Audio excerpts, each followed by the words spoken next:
So moving to the postulate 4 of the quantum mechanics, and this is little bit related to the postulate 1, where we have already discussed the wave function, and it is relationship with the coordinates, that mean x, y, z.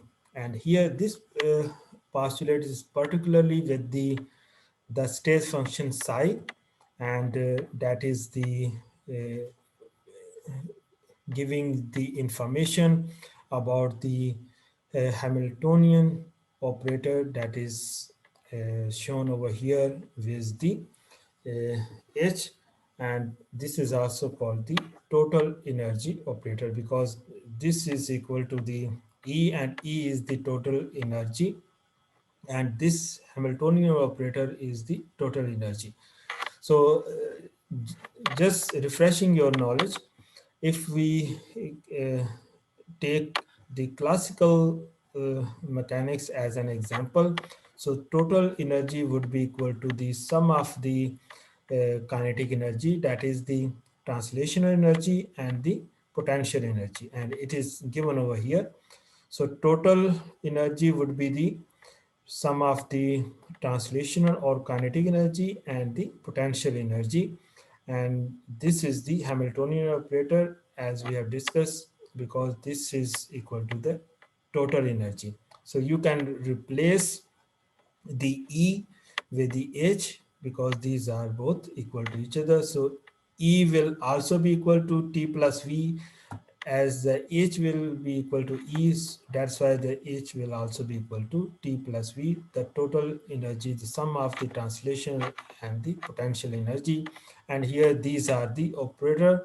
This is the kinetic energy operator, and this is the potential energy operator, and this is the Hamiltonian operator. So instead of writing whole equation, you can use this symbol to represent their meaning in the quantum mechanics.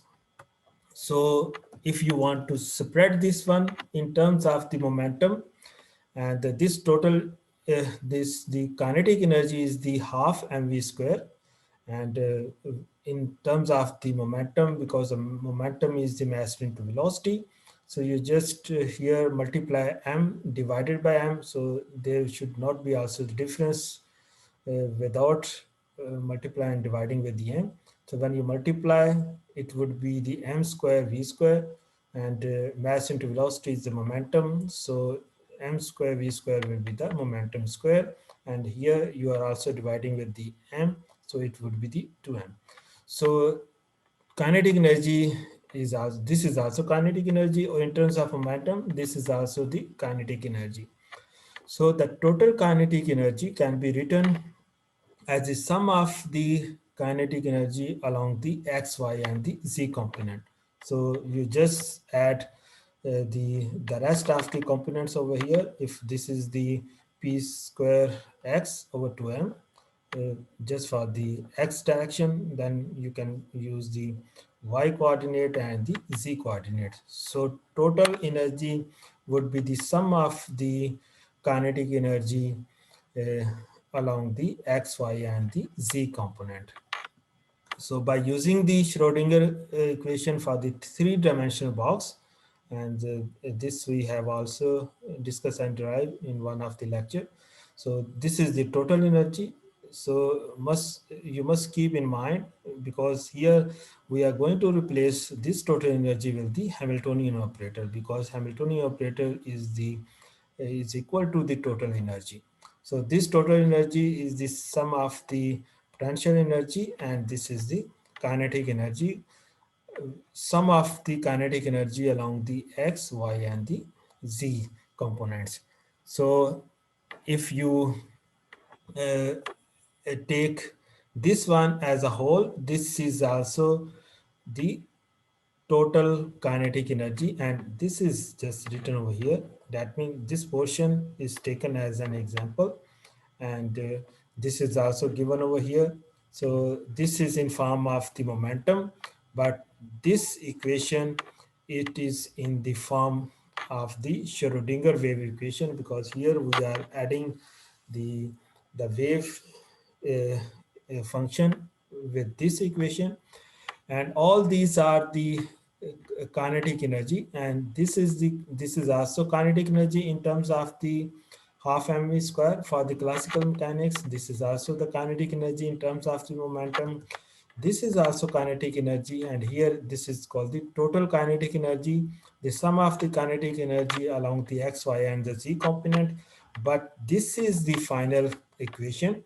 This is also the total kinetic energy, but in terms of the quantum mechanics approach, as we have derived before, and this is called the kinetic energy operator. So instead of writing all these equations, we just put this t bar over there in the quantum mechanics, which is going to show you this is the this is the total kinetic energy operator, and this the value would be equal to this. And again, to keep it short, this all the x, y, and z component, the double differential of the x, y, and z component will be equal to del square, and this is also called the Laplacian operator. So these are the different, actually the representation of the different operators, the usage of the different operator in the quantum mechanics. So here maybe you can use this as the kinetic energy operator, or you may use this uh, uh, parameters to show the kinetic energy operator. And now uh, uh, this is the last slide of the postulate 4 of the quantum mechanics. And if you can represent the potential energy with the general coordinates, so that would be equal to this. And here this is giving you the coordinates along the x, y, and the z axis, as we have discussed in postulate 1 and the 2. This is the generalized form to show you the x, y, and the z components. So t is the time dependent, and what would be the the operator equation for the total energy, sum of the kinetic energy and sum of the potential energy. This we have discussed in this slide. This is the total kinetic energy, and this is the total potential energy, and sum of the total kinetic energy and the potential energy along with the psi function, that is the wave function. This is called the Schrodinger wave equation, and this is given over here. This is the Schrodinger wave equation, and here it is just with the t, that means this is the time dependent Schrodinger wave equation. But in your course we have just used the or derived the Schrodinger wave equation time independent, that means without the time. So but here this is another example of the Schrodinger wave equation time dependent equation, and you can also call it the Schrodinger's second equation.